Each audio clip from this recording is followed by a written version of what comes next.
여러분 안녕하십니까? 오늘 또 참으로 좋은 날입니다. 하나님께서 평강으로 채워주시기 바랍니다. 저는 오늘 여러분과 함께 사사기 7장 1절로 23절의 말씀을 가지고 하나님의 일꾼이 되림이라는 제목으로 은혜를 나누고자 합니다. 하나님께서 우리에게 구원을 주실 때는 조건이 없습니다. 죄를 짓고 불의하고 추악하여 버림을 받아야 마땅함에도 불구하고 죄 지은 그대로 못난 그대로 빈손든 그대로 예수님을 믿기만 하면 무조건 구원을 주시는 것입니다. 그러나 하나님께서 특별히 택하여 쓰실 때는 조건이 있습니다. 우리가 이 조건을 구비할 때 비로소 택함을 받고 쓰임을 입는 일꾼이 되지만 그렇지 않은 경우에는 하나님의 훌륭한 일꾼이 될 수가 없는 것입니다. 오늘 본문 말씀을 살펴보면 이스라엘을 공격해온 미디안 사람과 아말렉 사람과 동방 사람들을 물리치기까지의 과정이 기록되어 있는 것을 볼 수 있습니다. 여기에서 외적을 물리치는 데 쓰인 사람들은 이스라엘 백성 전체가 아니라 하나님께 택하신 소수 일꾼이었습니다. 그런데 이 사람들이 하나님의 일꾼으로 택함을 받기까지는 몇 가지의 조건을 갖추고 있었습니다. 오늘 우리들도 이 조건을 갖춘다면 하나님의 훌륭한 일꾼이 되실 수가 있습니다. 그러면 주님이 일꾼이 되기 위해 갖추어야 할 조건에는 어떠한 것들이 있을까요? 첫째로 하나님의 일꾼으로 부르심을 받은 자들은 두려워하지 말아야 합니다. 성령의 감동을 입은 기드온이 나팔을 불었을 때 모인 지원병의 수는 32,000병이었습니다. 이들은 싸움터에 도착해서 개미떼와 같은 적군의 수를 보고는 두려움이 일어나 떨기 시작했습니다. 하나님의 말씀에 따라 기드온은 두려워하는 자를 돌려보냈고 남은 숫자는 겨우 10,000명이었습니다. 여러분, 두려움이 어디에서부터 오는지 아십니까? 두려움은 인간이 하나님을 반역하는 죄를 지은 이후부터 생겨나게 되었습니다. 아담과 하와가 에덴 동산에서 하나님을 거역한 죄를 지은 후 나무 뒤에 숨었습니다. 하나님께서 그들에게 숨은 까닭을 묻자 벗었으므로 두려워하여 숨었나이라고 대답했습니다.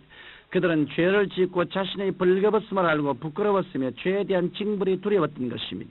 이와 같이 인간에 있어서 최초의 두려움은 하나님을 반역하는 죄에서부터 나왔습니다. 죄를 지은 후에 두려움이 왔으므로 두려움에는 마땅히 형벌이 뒤따르는 것입니다. 여러분이 겪은 불행의 많은 부분이 여러분의 마음속에 품고 있던 두려움이 현실로 나타나서 생긴 것들입니다. 욥이 당한 환난은 욥의 두려움 때문에 임한 것입니다. 욥기 3장 25절에 나의 두려워하는 그것이 내게 임하고 나의 무수하는 그것이 내 몸에 미쳤구나라고 설명하고 있습니다. 그러면 우리는 두려움을 소홀히 생각해서는 안 되겠습니다. 그러면 어떻게 해야 두려움을 없앨 수 있을까요? 성경에 보면 사랑 안에 두려움이 없고 온전한 사랑이 두려움을 내어 쫓나니라고 기록하고 있습니다. 우리가 예수 그리스도를 통하여 하나님의 사랑을 온전히 깨닫는다면 이 식주 문제를 걱정할 필요도 없으며 병마에 시달릴까 봐 두려워할 필요도 없는 것입니다. 성령으로 충만함을 입어 하나님께서 독생자 예수 그리스도를 내어주시기까지 우리를 사랑하고 계심을 마음속 깊이 느끼고 체험하면 두려움은 물러가게 되는 것입니다. 둘째로 하나님의 일꾼으로 부르심을 받은 자들은 그 나라와 그 의를 구한 자들입니다. 기드온이 두려워하는 자들을 돌려보내고 나자 10,000명이 남았습니다. 그렇지 않으니께서는 기드온에게 아직도 군사 수가 많으므로 군사들을 물가로 데리고 가서 물을 마시게 하라고 말씀하셨습니다. 그리고 하나님께서는 혀로 물을 핥는 군사들만 따로 모이게 하셨습니다. 물을 핥는 군사는 겨우 300명밖에 안 되었으나 하나님께서는 이들을 택하셔서 이스라엘을 구하시겠다고 말씀하셨습니다. 그런데 왜 하나님께서는 혀로 물을 핥는 군사들만을 택하셨을까요? 물을 손으로 움켜 핥는 사람은 임전태세가 갖추어진 사람들입니다. 이들은 적군이 언제 쳐들어올지 알 수 없는 상황이기 때문에 물을 마시면서도 주위 살펴보기를 게을리하지 않고 어느 때인지 뛰어갈 준비를 하고 있었습니다. 다시 말하면 이들은 자기의 유익보다도 먼저 그의 나라와 그의 의를 구하는 사람들인 것입니다.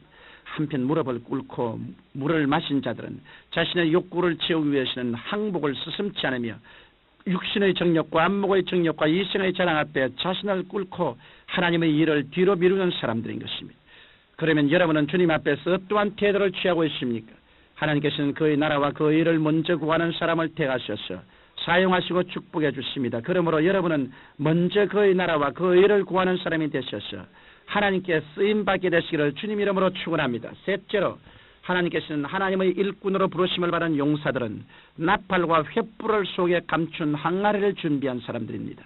여기서 나팔에는 무엇을 떠날까요? 나팔은 여러분이 외쳐야 할 말을 떠나는 것입니다. 하나님 중심으로 선 다음 나팔을 준비하고 하나님께서 우리 편에 계시고 내가 하는 일에 축복하여 주신다라고 외쳐야 합니다. 이스라엘 군사들은 아군보다 적군의 수가 월등히 많음에도 불구하고 여호와를 위해 이겼다, 기드온을 위해 이겼다라고 외쳤습니다.